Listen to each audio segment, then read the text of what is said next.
El suave murmullo de los instrumentos de cuerda flotaba en el aire, resonando en las paredes de mármol de la capilla de Santa Inés. Filas de rosas blancas bordeaban el pasillo. La luz del sol se filtraba a través de las vidrieras y el aroma del jazmín flotaba en el cálido aire de junio. Los invitados susurraban con expectación, volviendo la cabeza hacia las grandes puertas de roble, esperando la aparición de la novia. Pero Emily Warren nunca atravesó esas puertas. Dentro de la suite nupcial, su vestido de novia colgaba intacto en su percha acolchada. Sus zapatos seguían cuidadosamente colocados debajo del tocador antiguo. Su teléfono vibraba silenciosamente en el suelo, mostrando 15 llamadas perdidas, la mayoría de su madre. La habitación estaba cerrada con llave por dentro, no había ventanas rotas, no había señales de lucha, solo silencio. Afuera, el novio, Daniel Brooks, caminaba nerviosamente mientras los susurros se convertían en confusión. Pasaron los minutos, luego las horas. El pánico sustituyó a la esperanza. Llegó la policía. Los helicópteros sobrevolaban la zona. Y así, sin más, Emily desapareció sin dejar rastro en el día más feliz de su vida. Lo que nadie sabía entonces era que tardarían 7 años en encontrarla y que la verdad sobre su paradero conmocionaría a todos. Antes de descubrir lo que realmente le sucedió a Emily, asegúrate de suscribirte y pulsar la campana. Aquí, cada historia revela secretos que el mundo ha olvidado. Y no querrás perderte lo que está por venir. Únete a miles de personas que creen que la verdad merece ser contada. El próximo giro comienza ahora. Emily Warren siempre había sido el tipo de persona que hacía sentir a los demás importantes. Escuchaba con los ojos, abrazaba con intención y preparaba un café que sabía ahogar. A los 28 años, era la bibliotecaria jefe más joven de Fairview, Connecticut, una pequeña y pintoresca ciudad donde la gente aún dejaba las puertas sin cerrar y se saludaba en los semáforos. Tenía una belleza tranquila, no del tipo que exigía atención, sino del tipo que permanecía en tu mente después de que se marchaba. Su largo cabello castaño siempre estaba recogido en una trenza ordenada, y sus manos, suaves pero firmes, habían colocado miles de libros en las estanterías. Habían secado innumerables lágrimas de las mejillas de los niños durante la hora del cuento y habían escrito docenas de cartas a su difunto padre, mucho después de su fallecimiento. Su relación con Daniel Brooks parecía un cuento de hadas. Él era amable, tranquilo, un exjugador de béisbol universitario que se había convertido en un exitoso agente de seguros. Su química no era llamativa, sino estable, basada en largas conversaciones y desayunos compartidos los domingos. Juntos se sentían sólidos, pero no todo el pasado de Emily había sido tan tranquilo. Unos años antes de conocer a Daniel, había terminado una relación con Tyler Grant, un hombre encantador, pero controlador, que se había vuelto cada vez más posesivo. Tras meses de manipulación y miedo, finalmente había escapado de él. O eso creía. Emily nunca hablaba mucho de Tyler. Cuando lo hacía, su voz titubeaba ligeramente, como si pronunciar su nombre le diera poder, pero aseguraba a sus allegados que todo había terminado, que estaba a salvo, que Daniel la hacía sentir completa de nuevo. En las semanas previas a la boda, Emily se había volcado en los detalles, votos escritos a mano, arreglos florales, listas de reproducción. Pero Rachel Monroe, su mejor amiga y dama de honor, notó algo extraño. Emily había estado olvidando cosas, llaves, citas, nombres. Una noche, incluso llamó a Rachel llorando después de despertar de una pesadilla que no podía explicar. Y entonces, solo 3 días antes de la ceremonia, Emily recibió un sobre sin remitente.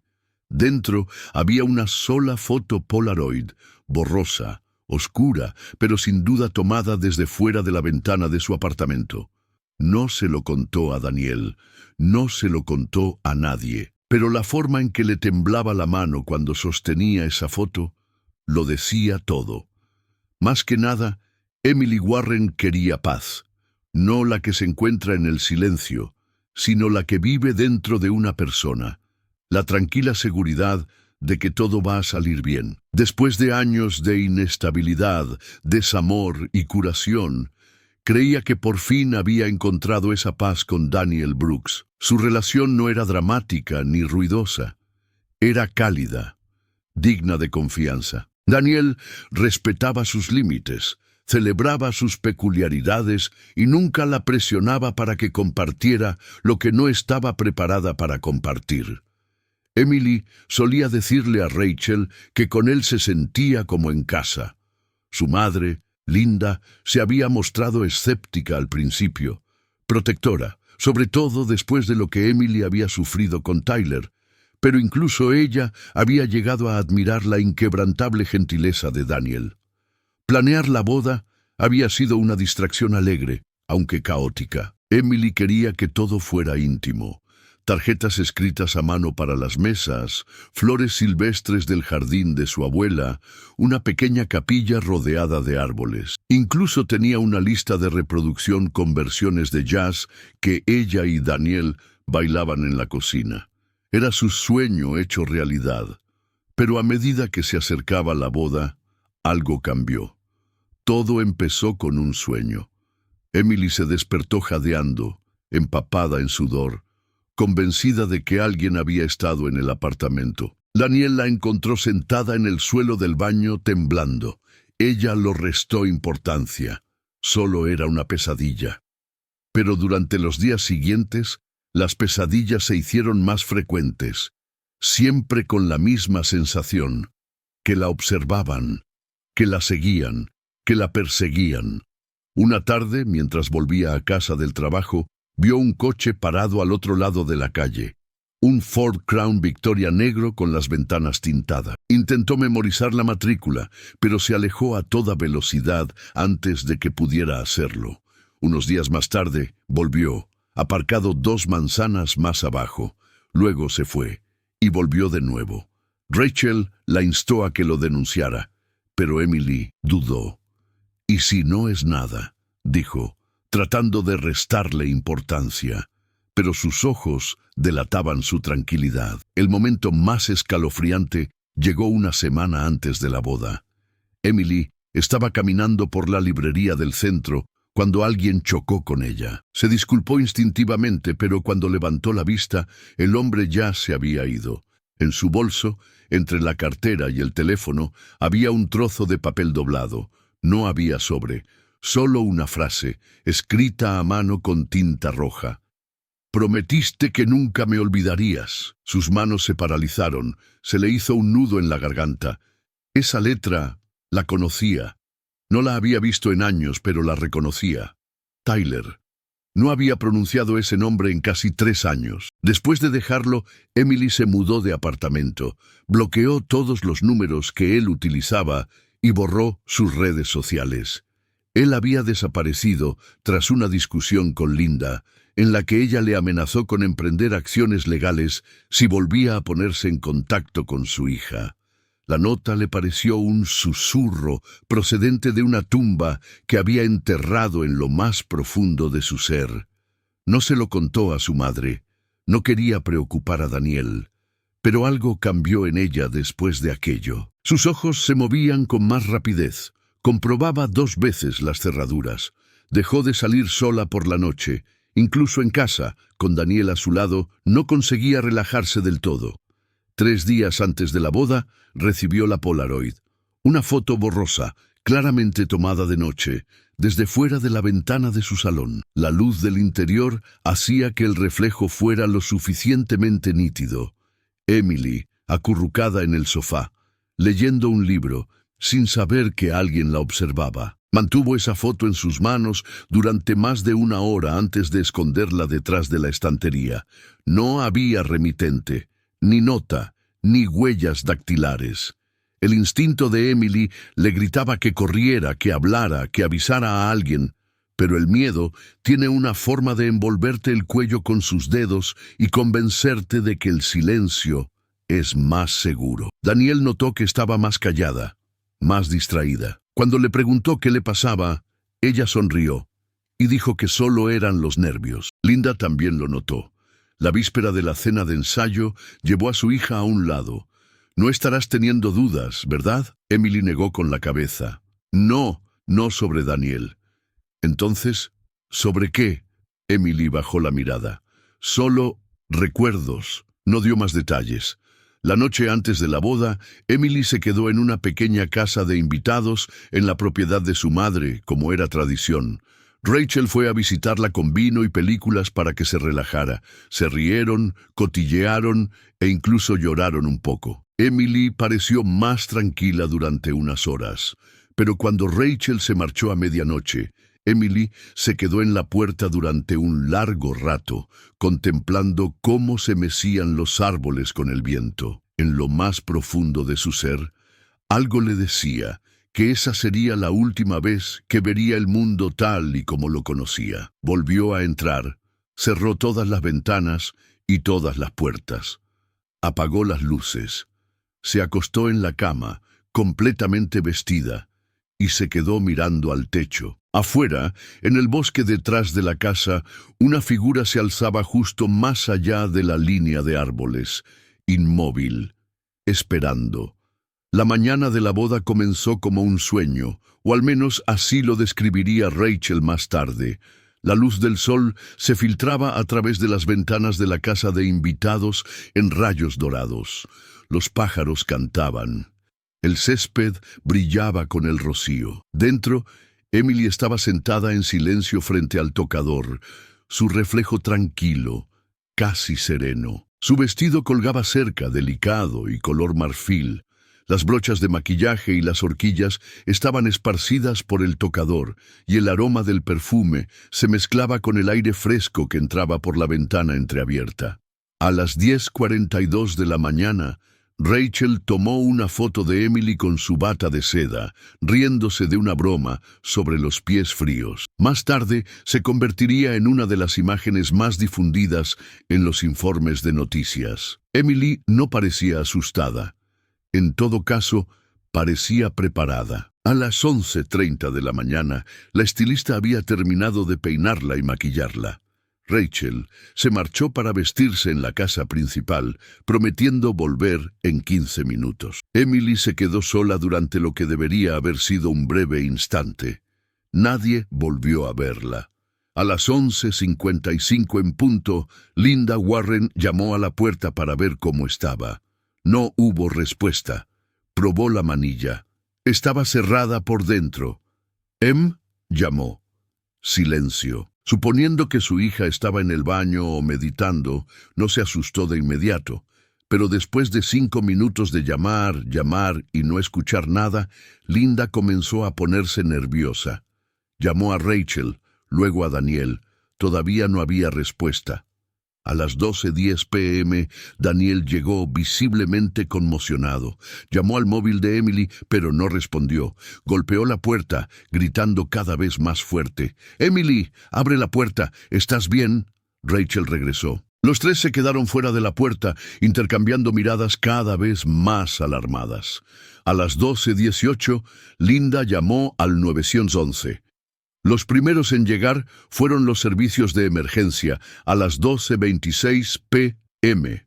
Después de llamar a la puerta y anunciarse, rompieron la cerradura. La puerta se abrió de golpe. La habitación estaba vacía.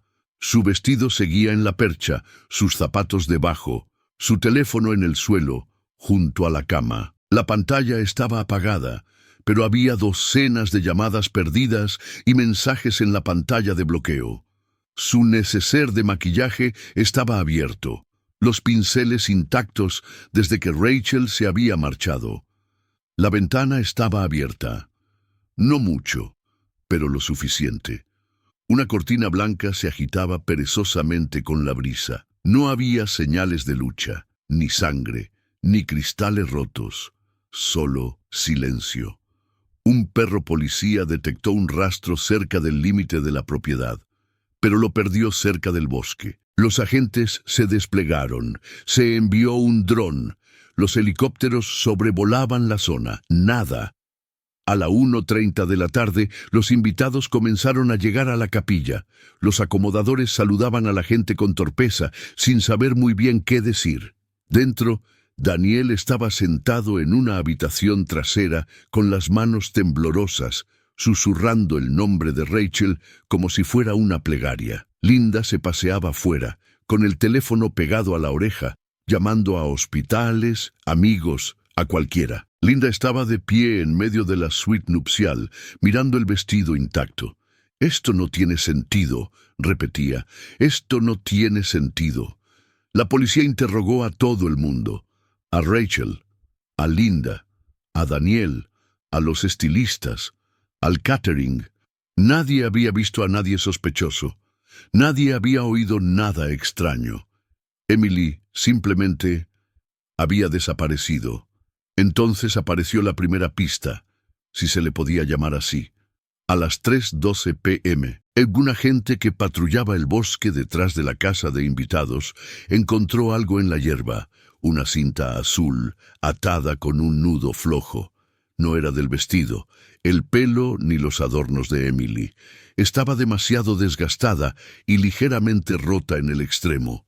Pero allí estaba, como si alguien la hubiera colocado allí intencionadamente. Más tarde, esa misma noche, los agentes revisaron las imágenes de las cámaras de seguridad de la casa principal y sus alrededores. Nada. No había señales de que alguien hubiera entrado o salido.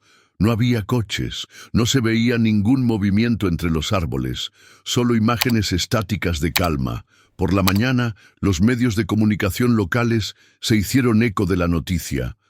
«Novia desaparece momentos antes de su boda», decían los titulares. Las fotos de Emily sonriendo en bata aparecieron en todas las pantallas de televisión. Las especulaciones se dispararon al instante. ¿Había huido? ¿La habían secuestrado? ¿Estaba Daniel involucrado? Al final del día, el detective Marcus Hayes fue asignado al caso. En su primera declaración dijo a los periodistas: «No se trata de un simple caso de miedo escénico.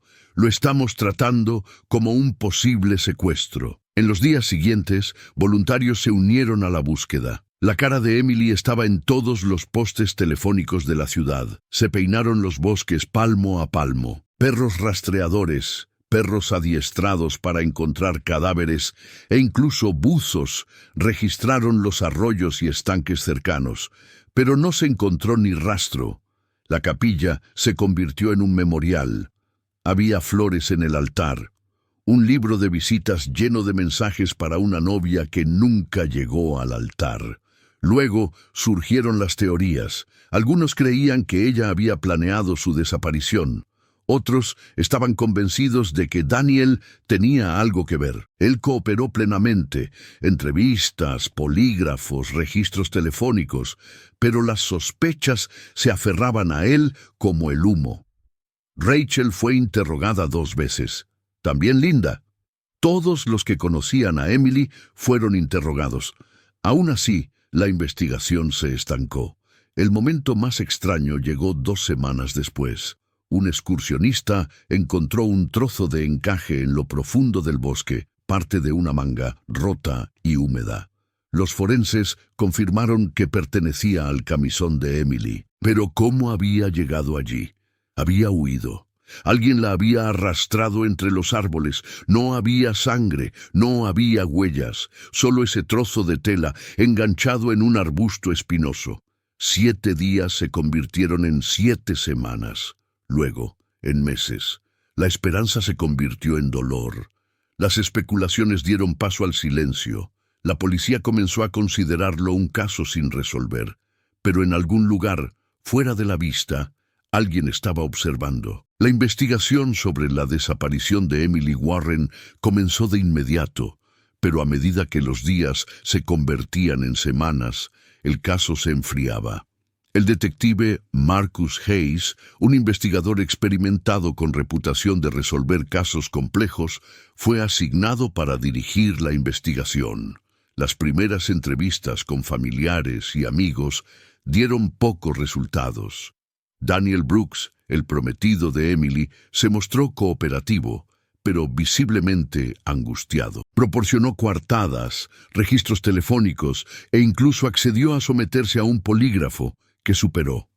Rachel Monroe, la mejor amiga de Emily, relató los acontecimientos de la mañana, haciendo hincapié en que Emily no había mostrado ningún signo de angustia. La casa de invitados, donde se alojaba Emily, no mostraba signos de entrada forzada ni de lucha. Sus pertenencias estaban intactas y la única pista era la ventana entreabierta y la cinta azul encontrada cerca. El análisis forense de la cinta no reveló huellas dactilares ni ADN. Se revisaron las imágenes de las cámaras de vigilancia de las propiedades cercanas, pero no se detectó ninguna actividad sospechosa.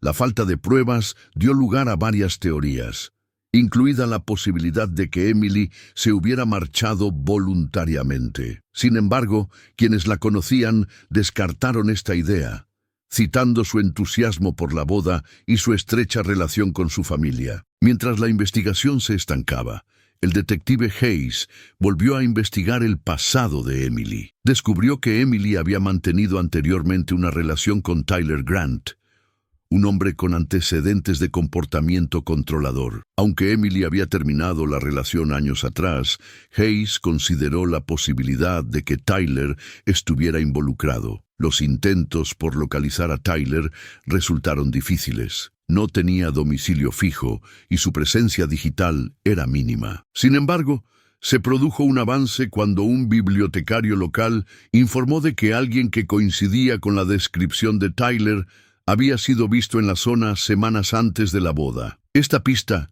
llevó a Hayes a investigar más a fondo los antecedentes de Tyler.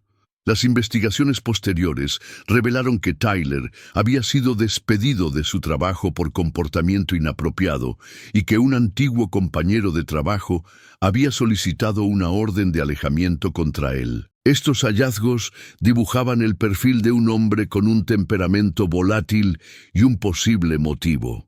A pesar de estas revelaciones, no había pruebas concretas que relacionaran a Tyler con la desaparición de Emily. El caso permaneció abierto, con búsquedas periódicas y llamamientos públicos para obtener información. El detective Hayes siguió comprometido con descubrir la verdad, negándose a dejar que el caso se enfriara. Si esta historia te ha conmovido, te ha traído recuerdos, preguntas o incluso miedos ocultos, dedica un momento a darle a me gusta al video y comparte tus opiniones en los comentarios. Tu opinión es importante. A veces, la curación comienza cuando nos damos cuenta de que no estamos solos en lo que sentimos o en lo que hemos vivido. Habían pasado 7 años. El caso de Emily Warren se había convertido en un doloroso susurro en Fairview, una historia que la gente mencionaba en voz baja en las comidas campestres de la iglesia o detrás de la barra del restaurante del pueblo. Su desaparición había inspirado innumerables foros en línea, podcasts y teorías conspirativas. Pero para quienes la conocían, la vida se había convertido en un ciclo de aniversarios vacíos y oraciones sin respuesta. Daniel Brooks se había mudado. Vendió la casa en la que iban a vivir juntos y finalmente se volvió a casar. Linda Warren nunca dejó de buscarla. Cada año, el día del cumpleaños de Emily, dejaba una sola rosa blanca en la puerta de la capilla. El detective Marcus Hayes había sido trasladado a un distrito vecino, pero el expediente del caso nunca salió del cajón de su escritorio. Lo revisaba cada mes, con la esperanza de que hubiera algún avance, de que pasara algo. Y entonces, en una húmeda tarde de agosto, finalmente ocurrió algo. Recibieron una llamada al 911 de una farmacéutica de un pequeño pueblo llamado Oak Ridge, a 3 estados de distancia.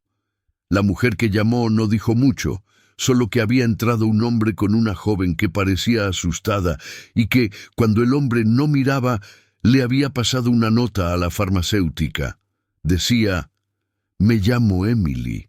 Por favor, ayúdeme». Cuando llegó la policía, el hombre y la mujer ya se habían marchado. Pero las cámaras de vigilancia captaron sus rostros, y allí, sin lugar a dudas, estaba Emily Warren, más mayor, más delgada, con los ojos hundidos, pero viva. El hombre fue identificado como Tyler Grant. En menos de 24 horas se puso en marcha una búsqueda a nivel estatal. La policía localizó su coche en una propiedad rural a las afueras de la ciudad, en lo profundo del bosque. A las 4:47 de la madrugada, un equipo SWAT irrumpió en la cabaña. Dentro, encontraron a Tyler de pie en la cocina, sirviéndose café con calma. Emily estaba sentada en el sofá, con los brazos cruzados sobre el pecho y envuelta en una manta fina. No huyó. No gritó. Simplemente levantó la vista y dijo: «Por favor, no le hagan daño». Los agentes se quedaron atónitos. Emily estaba viva, pero no reaccionaba como una víctima típica de secuestro. No mostraba ningún signo de pánico. No pedía ayuda. Más bien parecía protectora. En el hospital, los médicos encontraron signos de desnutrición prolongada, privación del sueño y trauma psicológico. Pero ella insistía en que no la habían retenido contra su voluntad. «Él me salvó», repetía una y otra vez. Se necesitaron semanas de terapia y de interrogatorios para desentrañar lo que había sucedido. Según Emily, Tyler había ido a buscarla la noche antes de su boda. No entró por la fuerza, sino que esperó. Cuando ella salió a tomar el aire, se le acercó y le dijo que necesitaba hablar con ella. Ella lo siguió. Solo 1 minuto. Nunca volvió. En aquellos primeros días intentó marcharse. Él la mantuvo encerrada en el sótano de la primera casa. Le decía que estaba enferma, que el mundo creía que estaba muerta, que su madre la había abandonado, que Daniel la había sustituido en cuestión de semanas. Con el tiempo, el aislamiento se afianzó. Tyler la manipulaba. Reescribía sus recuerdos, controlaba su realidad. Le decía que ella lo había elegido, que Daniel nunca la había querido de verdad, que el mundo exterior era peligroso, pero que con él estaba a salvo. Dejó de luchar y finalmente dejó de querer hacerlo. «Me hizo creer que ya no existía», le dijo a un terapeuta, como si la única persona que aún me veía fuera él. Lo que Emily experimentó fue diagnosticado más tarde como vínculo traumático complejo, a menudo asociado a una condición similar al síndrome de Estocolmo, en la que las víctimas de abusos prolongados desarrollan vínculos emocionales con sus captores. La noticia fue como un trueno. Novia desaparecida encontrada viva después de 7 años, apareció en todos los titulares nacionales. Se emitieron imágenes antiguas de Emily en bata la mañana de su boda, junto con clips de ella siendo escoltada fuera de la cabaña, pálida y demacrada. La reacción del público fue explosiva. Algunos espectadores lloraron, otros especularon. Las teorías iban desde la implicación de una secta hasta identidades secretas. Pero para quienes la conocían de verdad. Fue un milagro y una tragedia al mismo tiempo. Linda Warren voló a Oak Ridge en cuanto recibió la llamada. Pero cuando vio a su hija, Emily no la abrazó, no lloró. Simplemente la miró y le dijo: «Pensaba que habías dejado de buscarme». Linda se derrumbó en el pasillo. La hija por la que había rezado estaba viva, pero no era la misma. Daniel, que ahora vive en Colorado, se negó a hablar en público. Pero en un mensaje excepcional enviado a Emily a través de su terapeuta, escribió: «Nunca te olvidé y nunca dejé de amar a la persona que eras». Emily no respondió. Tyler Grant fue detenido y acusado de varios delitos graves, entre ellos secuestro, detención ilegal y agresión con agravantes. Durante el juicio afirmó que Emily había ido con él por voluntad propia. «Ella me quería», declaró en el estrado.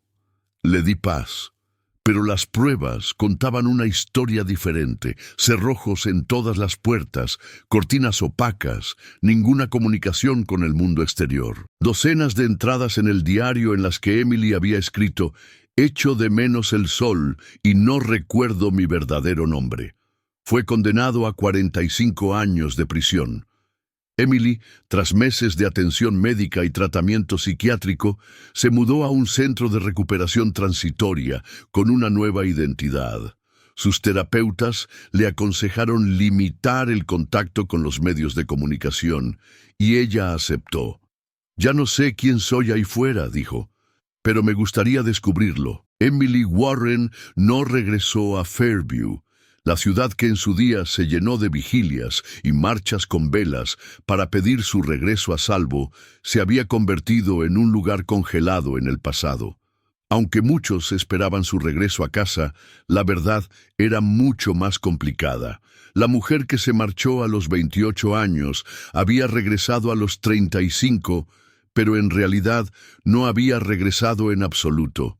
Su recuperación fue tranquila, intencionada y frágil. Viviendo bajo una identidad protegida en un lugar desconocido, Emily comenzó el lento proceso de redescubrir quién era.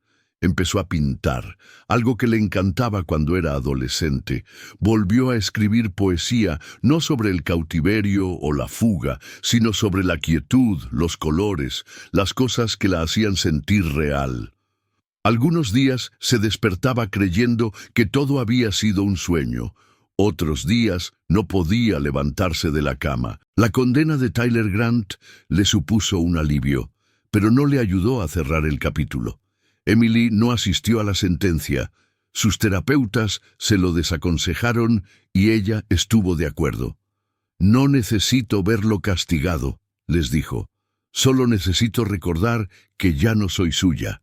Linda Warren intentó reconstruir su relación, pero los progresos fueron lentos. Los años de separación habían creado una distancia que el amor por sí solo no podía salvar. Hablaban por teléfono una vez al mes, a veces durante una hora, a veces solo unos minutos.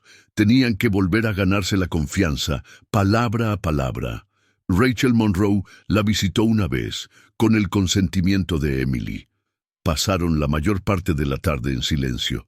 Entonces Rachel sacó de su bolso la foto que había tomado la mañana de la boda. Emily con su bata de seda, sonriendo con una alegría que ya había desaparecido. Emily la miró fijamente durante un largo rato y luego preguntó en voz baja: «¿Crees que volveré a ser ella alguna vez?» Rachel no mintió. Simplemente respondió: «No, pero quizá alguien aún más fuerte». Daniel nunca volvió a ponerse en contacto. Su carta siguió siendo el único contacto, y Emily la guardó en la parte trasera de un diario. Nunca la volvió a leer, pero tampoco podía tirarla. Era la prueba de que alguien, en algún momento, la había esperado sin condiciones. El caso cambió la forma en que las fuerzas del orden abordaban la desaparición de adultos, en particular de aquellos con antecedentes de abusos. Se implementaron nuevos programas de formación en varios condados. La experiencia de Emily se convirtió en lectura obligatoria en un seminario nacional de psicología criminal. Pero más allá de las políticas, más allá de los medios de comunicación y los análisis, quedaba una verdad inquebrantable. Emily Warren no solo había sobrevivido al cautiverio físico, sino también al borrado psicológico. Y lo que luchó por recuperar no era solo la libertad, sino su identidad. A menudo decía que la curación era como cruzar un puente que se reconstruía un paso detrás de ella. Y eso era lo que hacía que cada paso adelante fuera tan aterrador y tan poderoso. A menudo imaginamos que el rescate termina con la libertad, pero para Emily el rescate fue solo el comienzo. Ahora que has escuchado la historia de Emily, pregúntate, ¿qué habrías hecho si fueras ella? ¿Habrías reconocido la manipulación, el lento desentrañamiento de la verdad disfrazada de protección? ¿O habrías caído, como tantos otros, en el mismo silencio? Esta no es solo una historia sobre una desaparición, es sobre el control, sobre el aterrador poder que una persona puede ejercer sobre otra cuando el amor se convierte en un arma. La supervivencia de Emily no fue solo física, fue una guerra emocional, un cautiverio psicológico, y por desgracia, su historia no es única. Ahora queremos saber tu opinión. ¿Qué crees que pasó realmente durante esos 7 años? ¿Crees que Emily escapó emocionalmente de Tyler? ¿O las cicatrices como esas nunca se curan del todo? Deja tus opiniones y teorías en los comentarios. Los leemos todos. Comparte este vídeo con alguien que necesite comprender que no todas las prisiones tienen rejas y que no todas las víctimas pueden gritar. Y si aún no lo has hecho, suscríbete al canal para ver más historias reales que revelan las verdades más oscuras y a veces más inspiradoras de la condición humana, porque a veces la supervivencia es solo el primer capítulo.